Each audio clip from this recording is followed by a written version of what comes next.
Old Depot Okay, Road. it is, I was coming down Hardwood Hill. I can see the 6 sign o'clock. over the whole college. So I will officially open the meeting of the Southwest Vermont Union Elementary School District. And one of the first things we have to do is our clerk, Cassie Barbo, is here.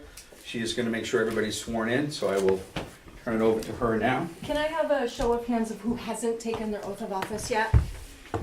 Keep them up. I'm just going to verbally read you the oath, and if I can have you, as a matter of formality, please fill out the top two sections, which essentially means printing and... We're good. Okay, printing and signing and town of residence, please. So here we go. Do you solemnly swear or affirm that you will be true and faithful to the state of Vermont, and that you will not directly or indirectly do any act or thing injurious to the Constitution or government thereof, so help you God, under pains and penalties of perjury? I do. I do. And do you solemnly swear or affirm that you will faithfully execute the office of Southwest Vermont Union Elementary School District Board Member for the state of Vermont, and will therein do equal right and justice to all persons to the best of your judgment and ability, according to law, so help you God, under pains and penalties of perjury? I do. I do. And so if you can just print and sign the top 2/3 and get them back to me, I will complete my section and keep them on file at the office. Thank you.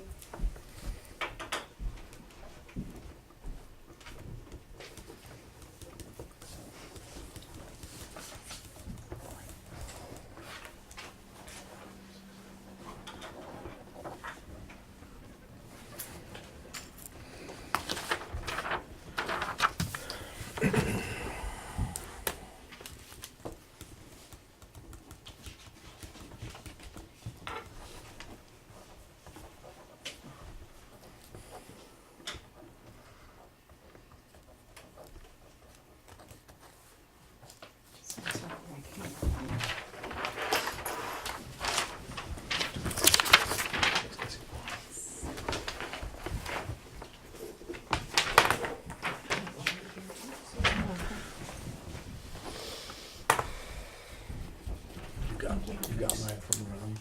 She called me, I said she Okay. had done it. So I said, I'll show you here too. So this is right there too. That's for me, that's fine.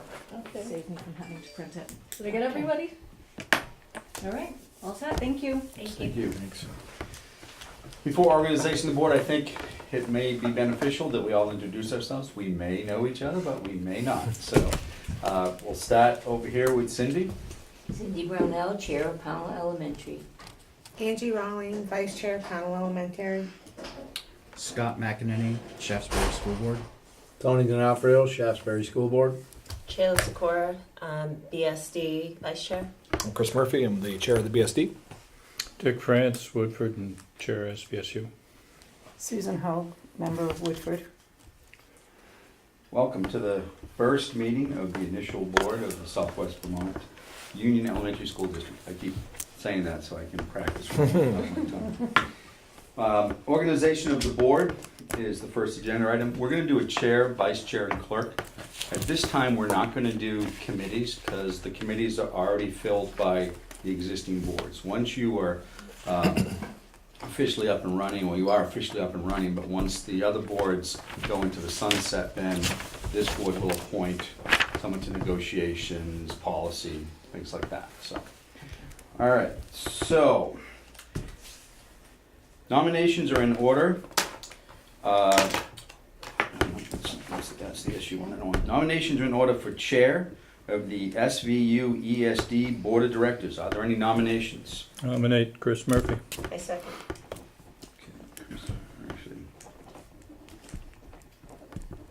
Are there any other nominations for chair? Are there any other nominations for chair? Not hearing any, I will close nominations. We have one nomination, Chris Murphy, and that's been made and seconded. So all in favor of Chris Murphy, please raise your hand. 1, 2, 3, 4, 5, 6, 7. Are you not voting, Chris? I will abstain. Okay. 7 yes. Any opposed? And we have one abstention, Chris Murphy. So I will pass this form down to you.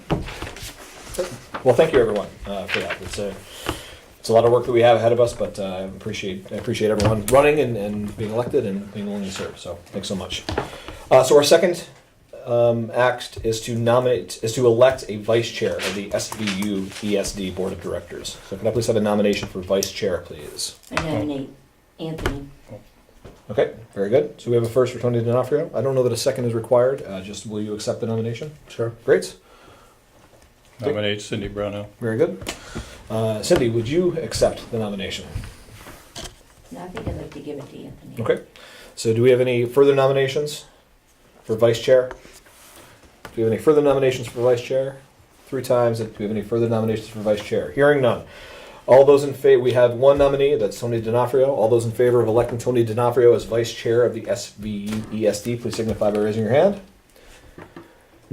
Any opposed? Seeing none. Any abstentions? Seeing none. It is unanimous. 8 in favor. So congratulations, Tony. Thank you very much. Thank you. I'm just checking the spelling of your name.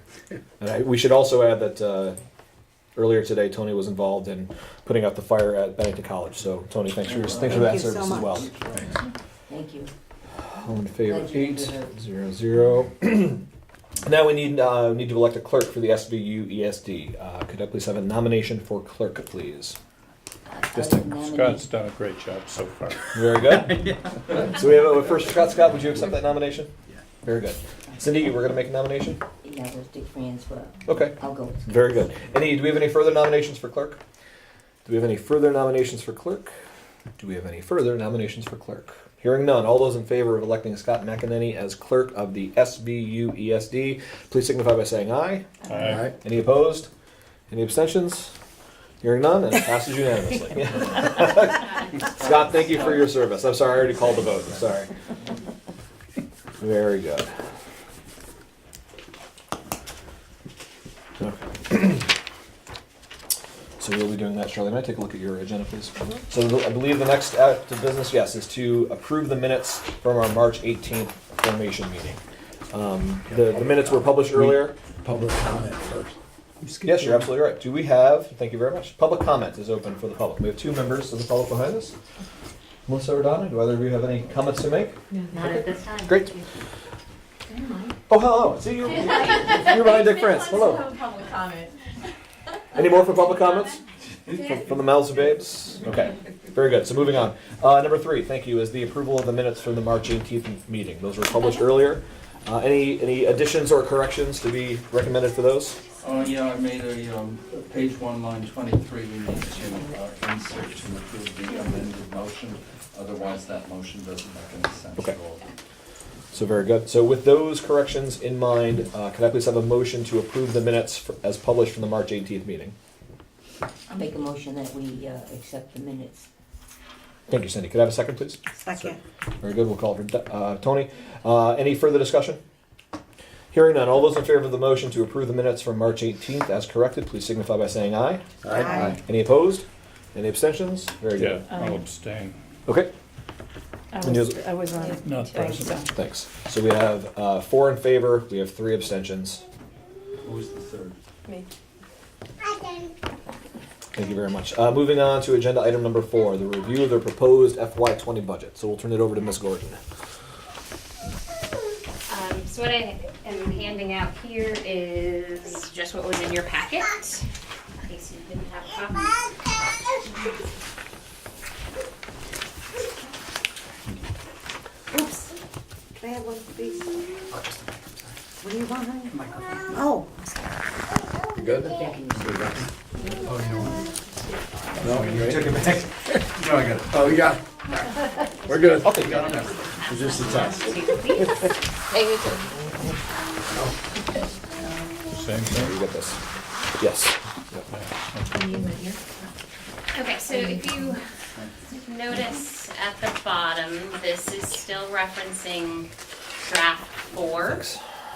with the date of March 18th. So this is the budget that the transitional board reviewed and they approved, or they wanted to recommend to you as the initial board as the budget for your consideration. So we haven't made any changes to it. I do want to direct your attention to the last page of the landscape handout. This is slightly updated due to some legislative action that has occurred, and we can go through this in greater detail, but I just wanted to point out at the outset that this is the only document that actually differs from what was in your packet. Okay? So quickly, I'll just run through some highlights here. So again, the budget as presented and approved by the transitional board. We'll take a quick look at some of the highlights of the expenditures, the revenues, and then we'll review what's happened with the Vermont Tax Commissioner recommendations for the yields, and then what that has done to our anticipated tax rate estimate. So again, here we have the expenditure budget. This is by category. So this is going to be page 1 of what I handed out. Page 2 is the same information, but it's just broken out by department or category. So those of you that have been through some of my budget presentations before, this is probably somewhat familiar to you. Page 3 is the revenues, and then page 4 would be the tax rate estimates. So some of the highlights. We know that salaries and benefits are the largest factors in our expenditure budgets. So we have 2 collective bargaining agreements that are under negotiations. We have a tentative agreement with the teachers at this point. ESP is still under negotiation, so those factors have been considered in this budget. And the tentative agreement where they've landed, we're covered in what we have in the budget, so that's sufficient.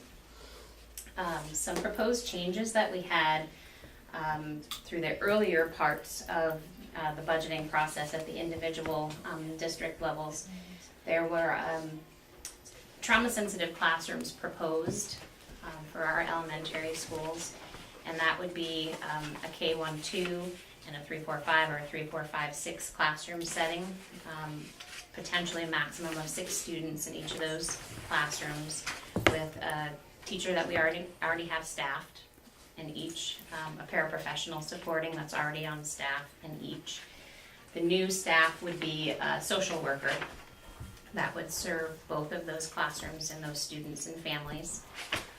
In addition to that, we would have clinicians, but we aren't actually going to hire those clinicians as employees. We would be looking to contract with the United Counseling Service for those clinicians. And then a board-certified behavior analyst, so a BCBA. We have determined that we can pay for that out of our Medicaid funds. So that was initially, I think, in one of the iterations of the Bennington budget, but we've since pulled that out and we'll be covering it in Medicaid. One of the other highlights for the salaries is an on-staff clinician, so a little bit different than contracting with UCS. This would actually be one of our employees. And the proposal to Shaftesbury was to have this person on staff to serve 3 days a week on that campus.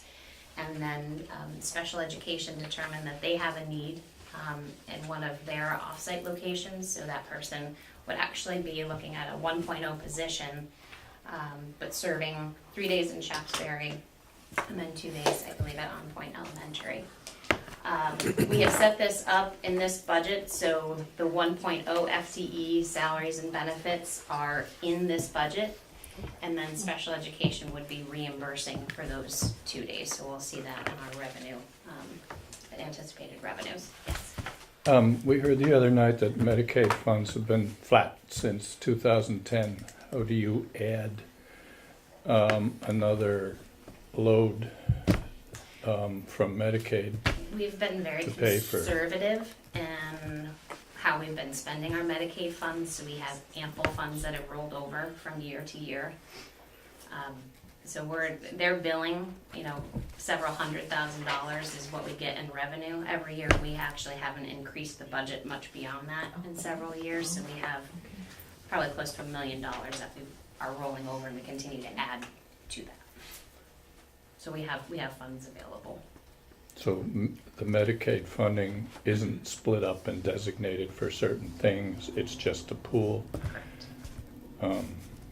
Yeah, I guess that sounds like a conflict for me, that, we heard that we don't have enough money to provide special needs for early intervention, and if we don't have enough money for that, we're adding another demand.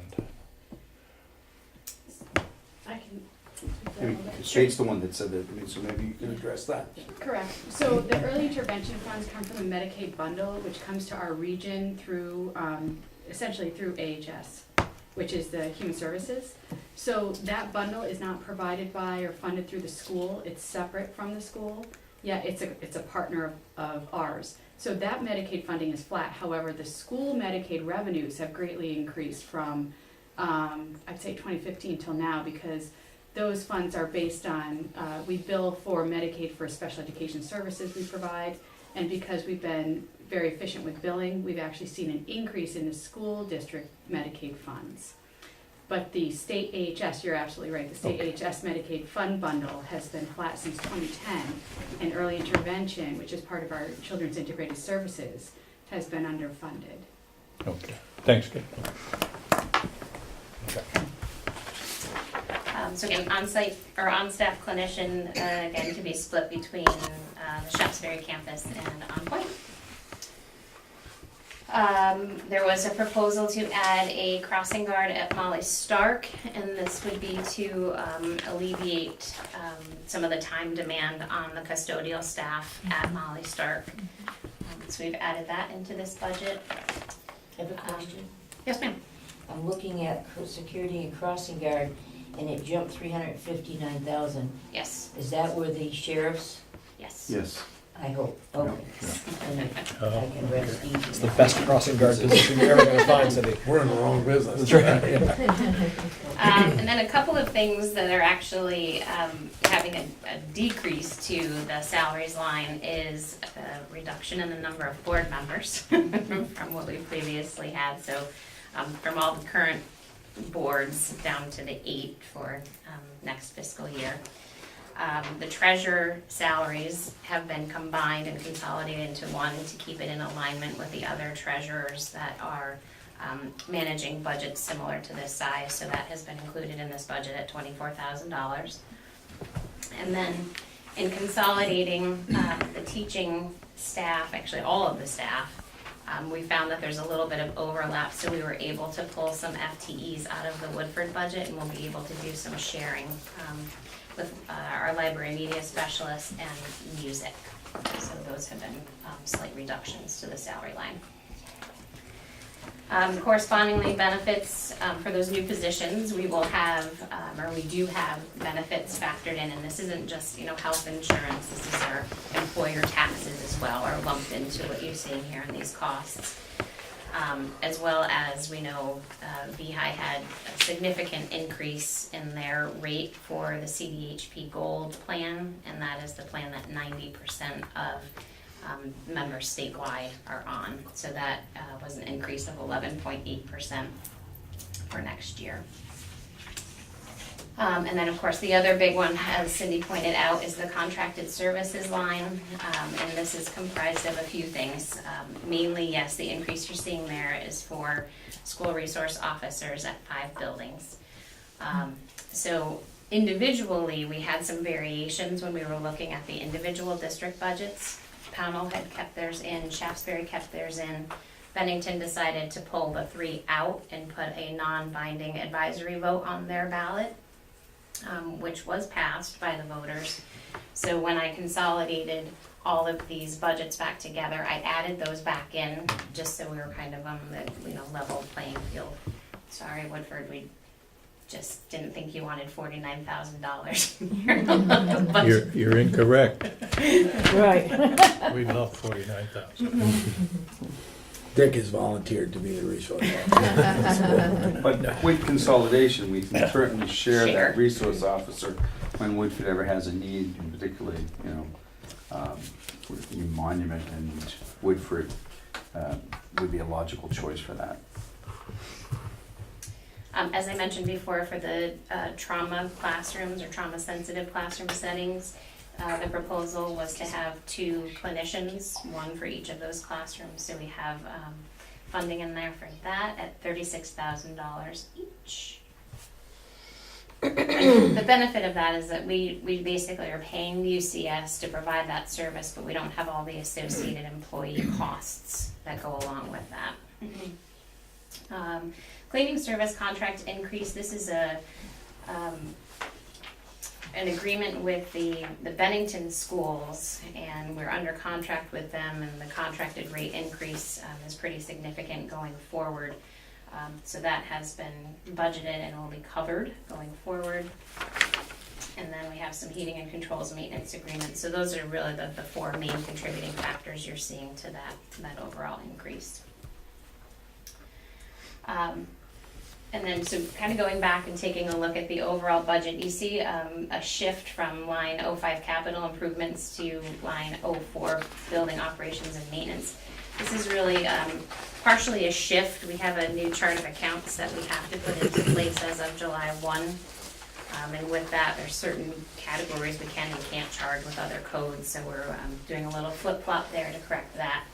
And also on the budget highlights, we have listed a number of the items that our maintenance directors have identified that they're looking to do in a couple of our school buildings next year.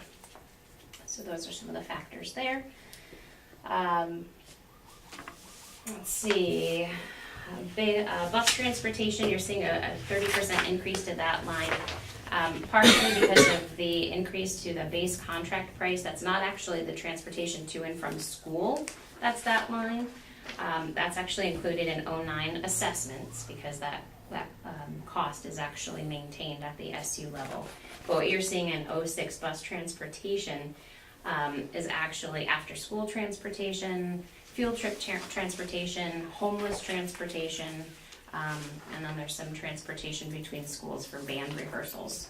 So small amounts there. So we had one school add transportation for their after school program, so it's transportation home at 4 or 4:30 in the afternoon. So that really is the contributing factor to what you're seeing there. The equipment line is an almost 11% increase. What's driving that? There was a proposal for a new truck with plow and sander for the Bennington schools. And then our food service management company had identified a couple of our campuses that are in need of some equipment. So we've added that Monument Elementary School and Woodford as well. But again, that's included in your highlight document. Any other questions on, I know I'm kind of breezing through this, and I know some of you have seen this probably like the 5th and 6th time, but I want to make sure I'm addressing any questions if there are any. And Susan, feel free to jump in, because I know it's probably very new. I was driving nuts, I realize that, but, so Woodford already contracts a plowing, a snow removal service. Mm-hmm. One of the things I have to wrap my brain around is that this budget is for everybody.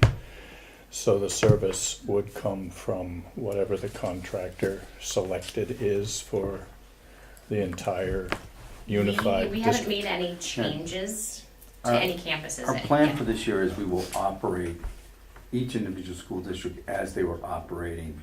And then once this board is up and operating, and then as we plan the following year's budget, we can have those discussions, like is there a more economical way?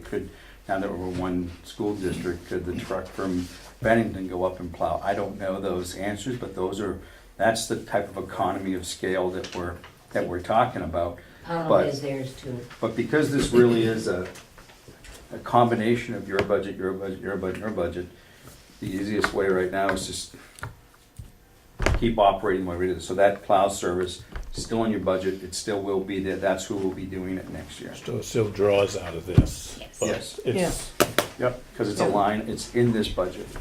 yes, okay. Questions? So if you flip to the third page in your handout, that's going to be the revenues. And again, this is just, again, a compilation of all 4 individual district budgets combined together. So we do have some students tuitioning into Woodford and into Shaftesbury, so that is what you're seeing there on the very first line. The salary reimbursement line, that is for that on-staff clinician. That'll be split between Shaftesbury and special education. The fund balances are, again, a compilation of all the fund balances left over from the FY18 operations. And then the next line there that has a variance, it's kind of how I jumped through these, is in bold, it's the general state support grant. And if you recall, this is the number, this is the demand that we place on the state education fund. So this is really the number that drives what our tax rate is going to be. So any other sources of revenue that we receive basically come off of that general state support grant, reducing that number and therefore reducing the amount of money we need to raise in taxes. So at the outset of our budget season, back in November, the tax commissioner at that point, based on the information they had, were anticipating an increase in demand on the education fund of 3.24%. So you can see we're at 3.52%. As budgets were voted on and the information has been relayed up to the state, they've been able to refine those numbers some. And I guess probably draft 3 that some of you saw, we had, which is going to be this column here, there was an estimate, or the House Ways and Means Committee, we're looking at factors of having a demand on the education fund in excess of 3.8%. So that was causing them to be a little bit concerned that we're not going to have enough money if we have a property yield of 10,666. So this column was the tax commissioner recommendations in November based on the updated data that they had in March when the House Ways and Means Committee were considering this. Those were the figures that we received from the AOE to continue with our budgeting process. But then just a couple weeks ago, the House actually passed the bill H536 with different figures again. So right now, this bill sits at the Senate Finance Committee, and we've been advised that it's very likely that these numbers will change. But you can see it's kind of been a up and down, bouncing around a little bit. But from the information I received from the AOE, they feel that the 10,565 figure should not be considered at this point. It's probably out of the ballpark, but it probably will end up somewhere between the 10,666 and the 10,705. So what does that mean? So if you look at the last page of your handout,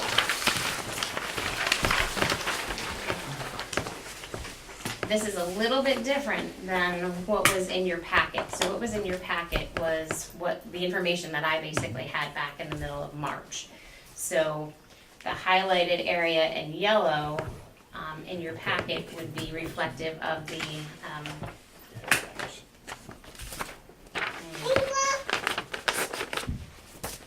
yep, so, okay. 705. I've got the old one here, so I'm like, that's not right. As long as everybody has 10705 highlighted in yellow, this is going to give us current estimate as to what would be if the Senate passed. Thank you. The Senate passed H536 without any changes. So we know that we blend the Mount Anthony budget with our local budgets, our local town school districts.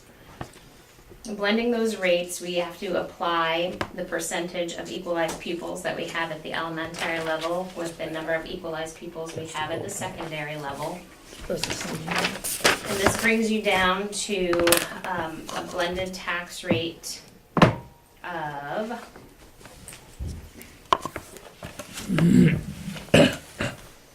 let's see, so it's going to be line 10C is going to be the individual municipality base rates.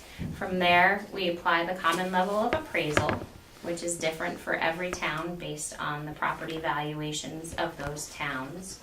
So we apply that CLA, and then on line 12 is where you have the estimated FY20 annual adjusted tax rate.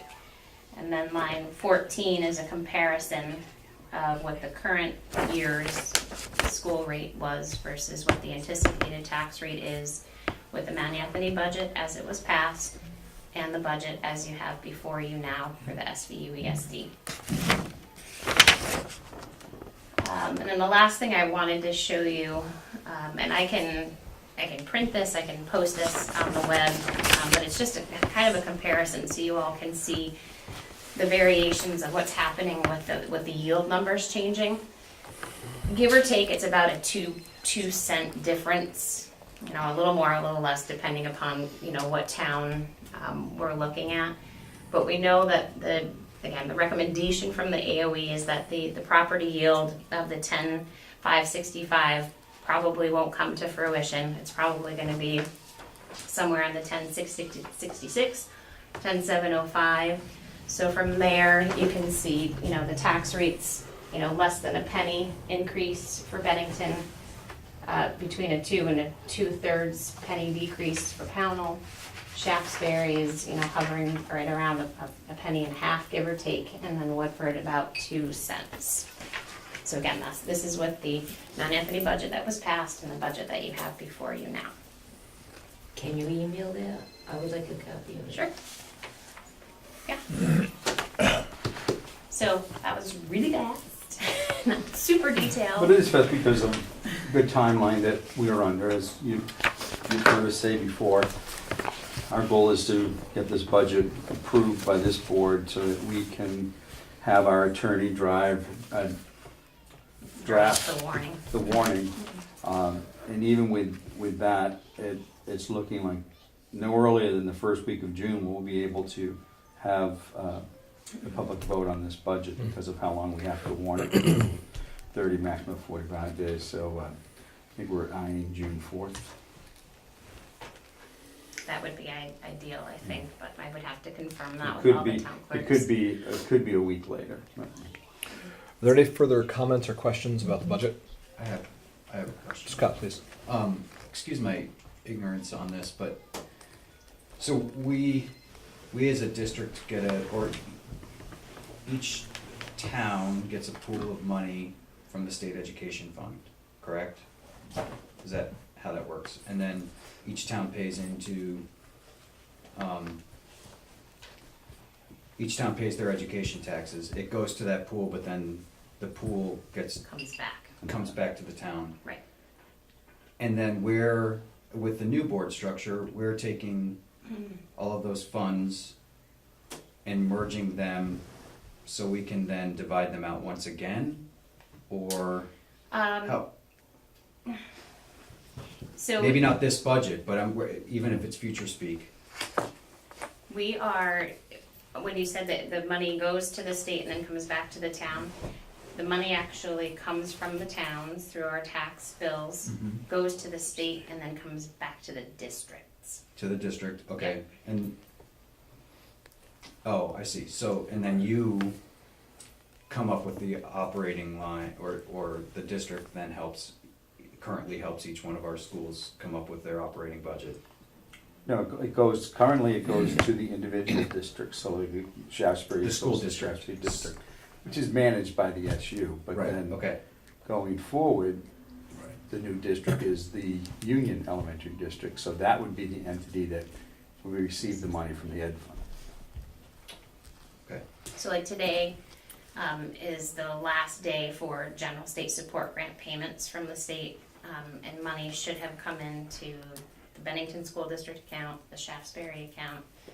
Woodford's money actually comes directly from their taxes, but Pownell should have money that came into their account today. But what will happen next year, when those payments come in, instead of it going into the individual accounts, it'll come into the one SVUESD account to then be used to be paying off our expenditures. So, sorry, I'm just trying to wrap my head around this. So, the connection between, with this new structure, and maybe we don't know yet, and that's okay too, but the connection between each town I've never been on a merged board before, so perhaps you guys can help me understand this, but Chilica. I think I'm looking for the connection between the school's needs, the needs of the town of Shaftesbury, or the voters of Shaftesbury, connecting back to, and obviously it's Tony and I, but I don't see a channel for that, perhaps. This board is that channel, and I'll compare like how it works at MEU. So you would be the advocates for what, I mean, I guess we have to also change our thinking that all the schools are ours, all the students are ours, but certainly, like when we say we're building next year's budget, as far as what capital would have, the Shaftesbury principal would come here or give a written presentation of this is what they need at that school, and we Okay, so always vote on. That's the connection I'm looking Yeah, for. that's- I mean, I understand, yes, they're all ours, and Yeah. we're gonna be a stronger community if we function that way. Right. Yeah. And as this board evolves, those are the mechanisms we need to work on. Like, how do we get the messages from individual schools to this board? It's because its operations is going to be very different. So there, we may lose that direct connect principal to board, because we're probably not going to bring all 6 principals to the board meeting and line them up. But at budget time, they certainly will all be there and doing their presentation of what And that what they school need. needs. Right. Yeah, I mean, it's the interesting connection is, it was a Bennington merged board for schools, buildings within Bennington. Now it's a community merged board for a school that's sometimes, in some cases, out of the town. So it's I guess I understand the process. I was more looking for that connection, so that makes sense. It's a good question, Scott. It leads me into my question. When you were talking earlier, on hiring the 2 people from United Counseling to work with the BSD students, special ed or something, whatever that special, what happens if someone from Woodford or Shaftesbury or Pownell needs to be in that, they all of a sudden need to be in that room? Are we gonna be told like we were before, sorry, there's no room? No, there's a team that's working right now on entrance and exit criteria for that program. And it will. And it's all students. The ultimate goal is it's available to it's a resource that'd be open to all 4. I'm just going back listening to Yeah. past And that's- problems, I understand, but that's one of the biggest challenges this board will have, is making sure that we all collaborate. Yep. Absolutely. I have a question too. Please. I have a question. Our money that we get from like National Forest to support our school, that will be going into the pool for all the other schools. Yep, so if you look at the revenue,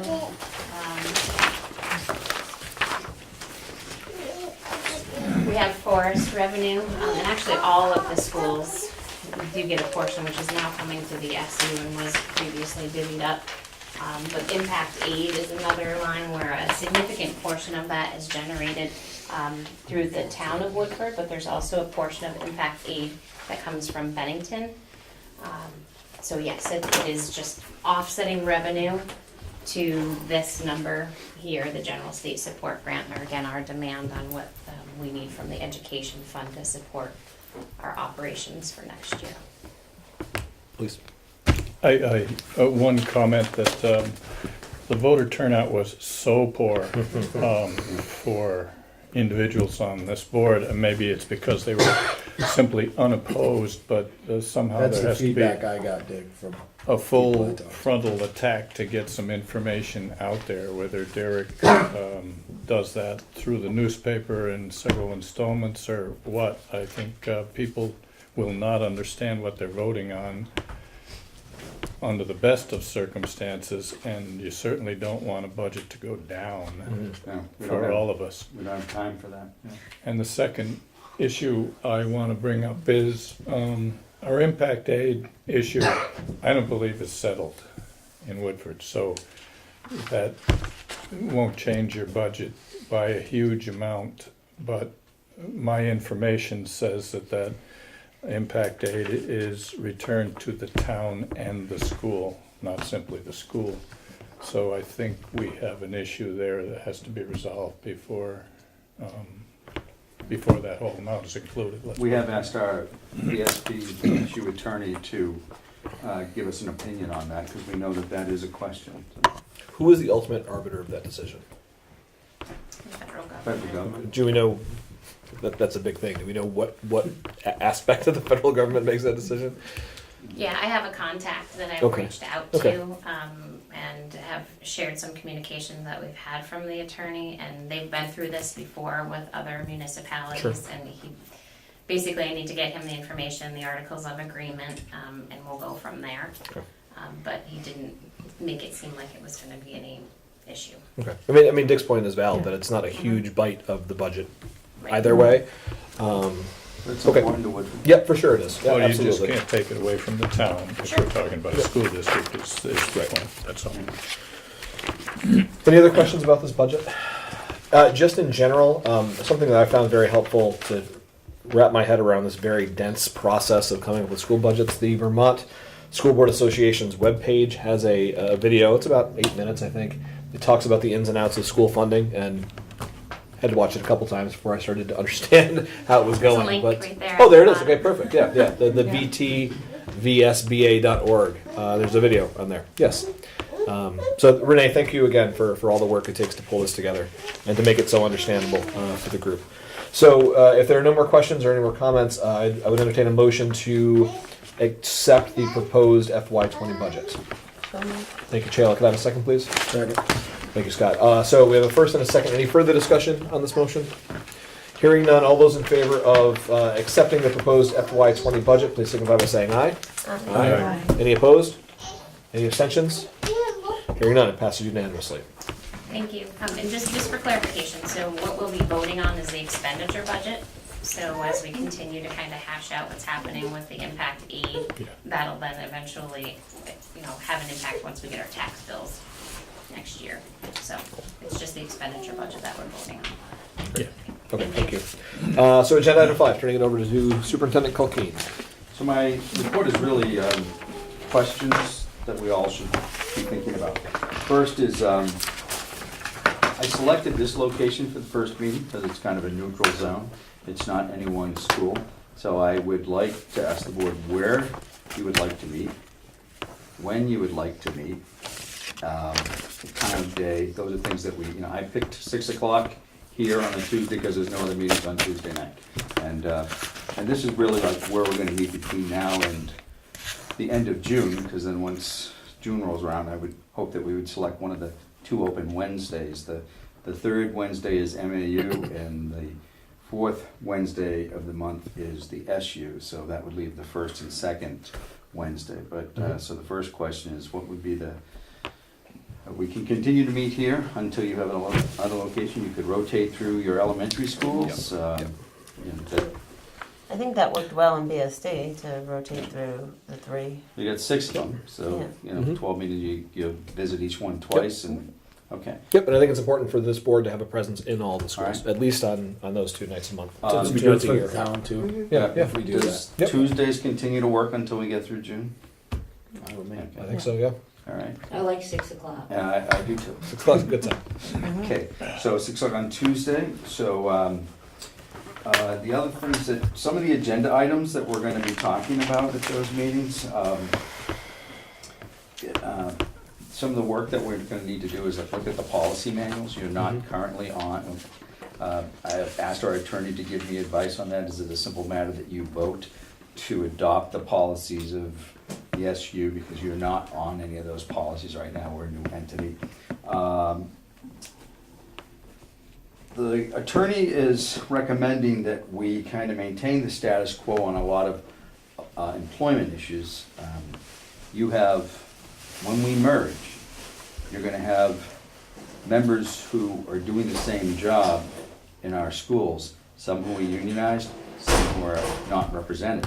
So that has to be worked out, but his recommendation is that we should just maintain that for this year and then meet with individuals. This board meets with groups and we work that out. Like the principal of Woodford is not in the bargaining unit for that all the other principals are in. You have some maintenance workers that are unionized in some of the elementary schools, not in others. You have contracted cleaning services in one and not in others.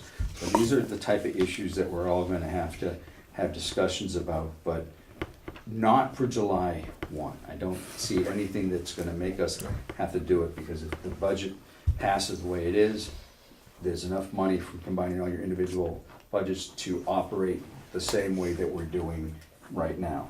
Did we get a list of those, so we know? You know, we're putting, there isn't a formal list right now of what issues are, we have a list, but not of everything that we can think of that may be Okay. impacted. Some of this is just gonna roll out as we start, pushing this together. I'm not hearing, we had a legislative breakfast yesterday, some of you went to that, and we're not hearing from our legislators that it doesn't seem that there's going to be action on anything that may impact our merger from the state. But never count anything out. They're still working on it. Yeah, and what the House bill and the Senate bill are not even similar, so where they play out, if they play out. A lawsuit is still active. The judge did dismiss some of the issues, but not, the lawsuit is still moving forward, so. But again, the best course of action for us is to continue to move forward, like everything's gonna happen on July 1. So with that is, when do you wanna meet next? And I think initially we might have to meet a little bit more frequently as we go through items. I'd like to invite our attorney to the next meeting to discuss some of these contractual issues that I think a lot of us have on our mind about how this is going to work. Are you envisioning using an executive session for that purpose, or to do it in an open meeting? I think it's an open meeting discussion at this point, because we're not, if we maintain the status quo, there are no secrets on that. Nothing. Mm-hmm. We're not bargaining with anybody for July 1, so right. I don't think we need to do that. What are some of the issues that you think we need an attorney for? The policy manual being one, Okay. and the recognition clause of like the teacher's contract and the support staff contracts. The recognition clause, which is the first clause of all of them, lists all these individual school districts, Mm-hmm. but not this school district. So do we need to, and maybe we don't need the attorney, maybe I can just get an opinion and bring it to you. Well, I'm But just as curious far as, what's- yeah, if we can save money, we can save money. Mhm. So how we go about the process of changing that, can we just do a memorandum of understanding with the union, or do we have to, open the contract and renegotiate? I would think that if both sides were agreeable, we could do a memorandum of understanding, because we just signed a 1-year contract with the teachers, and we may be able to do it as part of this negotiation. Actually, let me correct myself, we have not signed it, we've come to a tentative agreement with them. They have not ratified it yet, the teachers have not met to ratify it yet, and then it hasn't gone to the individual boards. So it's possible, and I would need legal advice on this, that we could just redraft the recognition clause if both sides agreed to it, that takes out the 4 individual districts and replaces it with the union elementary district. Okay. So, when you talk about meeting more frequently in the beginning, you're thinking every other week at this point? Would that meet the needs that you're outlining, Jim? I think we should schedule one more meeting, right, and then see how many more we need. I wouldn't, yeah. Yeah. Because I may be panicking for nothing, and there's not a lot. The real deal is getting the budget passed, because I know that Renee's had a few sleepless nights, and myself too, especially when having a vote, and Dick's point was well taken, having a vote in June, and looking at what the voter turnout was. It wouldn't take many votes to not get a budget passed, so we're Right. really going to need to encourage people to go out and vote. And to support this budget, so that we don't have that disruption of Right. operating at a fractional budget on a month-by-month basis as we try to get a new budget crafted and a revote. Yeah. We have to find a way to notify the people, because more people said, well, we didn't vote, we didn't hear about it, we didn't know about it. So I'm not sure, I for one don't get the banner, so A lot of people don't. that's right, a lot of people don't, so they don't hear it through the banner. I'm not sure, unless you're gonna stand on the street corner and with a sign, but, Are you offering? Are Are you offering? No, we don't have sidewalks in town. Woodford has a website. I mean, I can write a letter of encouragement or contacts or some other information that goes out on that. I don't know if the other towns have the same I mean, options. You have like a bunch of things like the blotter, like Yeah. all those, Mm-hmm. you know, things that you could post them. Send a flyer home with all the children from all the schools. So I'm Yeah. not, that I'm not, Maybe we I could think we have to be very send- careful when we do that, because we can encourage people to vote, but we can't take a position on the vote Yeah. and send that home, so Yeah. that. Can we sort of send a flyer home with the children? That's what That's this what is she just said, said. Nancy just said, Yeah. and I'd have to check on Good whether, Whether it's, No, You just can't to remind them. lobby. yeah, you can remind them Can't to vote, lobby, you right. can't tell them how No, to. no, do it. no, No, no. it's Just just remind them. budget vote, Yeah. such and such a day. Certainly we'll put it on our website, we'll put it on our social media, on our website, on our Facebook page, on our Twitter, and all, you know, Derek can handle all of that. So let me ask this. Folks are going to have ideas right now. They're going to have ideas later on tonight and tomorrow. If folks could please email those to me over the next couple of days, I'll compile a master list of all the suggestions and get it to you that way, Jim. Yep, and then we can meet and put an agenda together of what we want to prioritize. Yep. Yep. So, Sorry. please. Yeah. Can I ask, I know that, you had just said, let's just pick a date. I don't know about everybody else, but for me, it's easier to have something on the calendar, and if we don't need to meet, then cancel it. So if we can schedule a couple, and then it's at least scheduled, it's harder for me to squeeze it in than After the to fact. pull it out. So how about, so May 14th is 2 weeks from tonight, and then May Can't do 28th. 14. Sorry. How about, Here we go. right. How about the 16th and the 30th? The 16th. Tony, you can't do Thursdays, right? No, I can do Thursdays. Oh. Yeah. Okay. It's Wednesdays I can't. Wednesdays you can't do. But I'll be able to after June. So if we had 6 So- o'clock on the 16th and a 6 o'clock on the 30th of May, would that work for folks? So I cannot do the 16th, that is, I'll be in, I don't know Late where. morning. Yes, thank you. How about the 21st?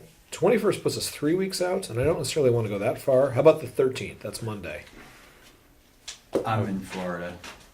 Okay. I think I think the 21st would give us, give us 3 weeks to put a really good agenda together, and Okay. we want to put, if everyone's available there. May 21st. And after that, get put so do. All right. Where are So we gonna meet here? let's continue to meet here for the Yeah. time being. Yep. I would. It'd be 6 o'clock, right? So May 21st at 6, and then Let's pick another one. how about July 4th? Somebody said something about July 4th already tonight. What was that? What was going on July 4th? July 4th. Oh, that's the vote. That's the vote for our budget. June 4th. June 4th. Okay. I was like, all right. July 4th. June 4th. Yeah, no, sorry. It's called 4th of July. That's what I'm familiar with that one. Yeah, I've heard of that one. Okay, I'm in North Carolina. so June 4th. That's 2 weeks after our next scheduled vote, our next scheduled meeting rather. Can we do that at 6 o'clock? June. It's my daughter's birthday. Do you She'll need love it? that one. Do you need to not do that, Tony? That's No, important too. it's, she can deal without me for an hour. She'll Okay. be fine. So May 21st at 6 and June 4th at 6, both right here.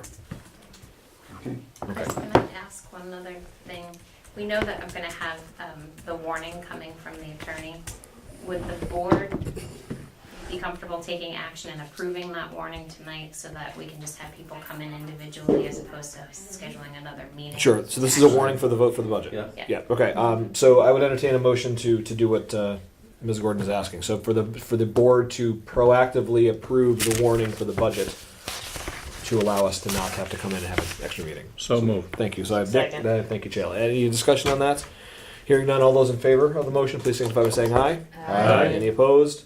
Any abstentions? So Very good. Motion once passes. we have it, we can have you come in, or we can bring it to you, Okay. whatever would be more Works. prudent. And we'll need to do it probably pretty quickly, because we're in that window of the 30 to Yep. 40 days. So, if we're gonna shoot for the June 4th date, so we'll keep you posted. Great. Thank you. Thank you. And that's it. So without further ado, could I have a motion to adjourn, please? So moved. Could I have a second, please? Second. Very good. All those in favor, any discussion about adjourning? Hearing none, all those in favor of adjourning, please signify by saying aye. Aye. Any opposed? We are adjourned. Thank you. Thank you, Ryan.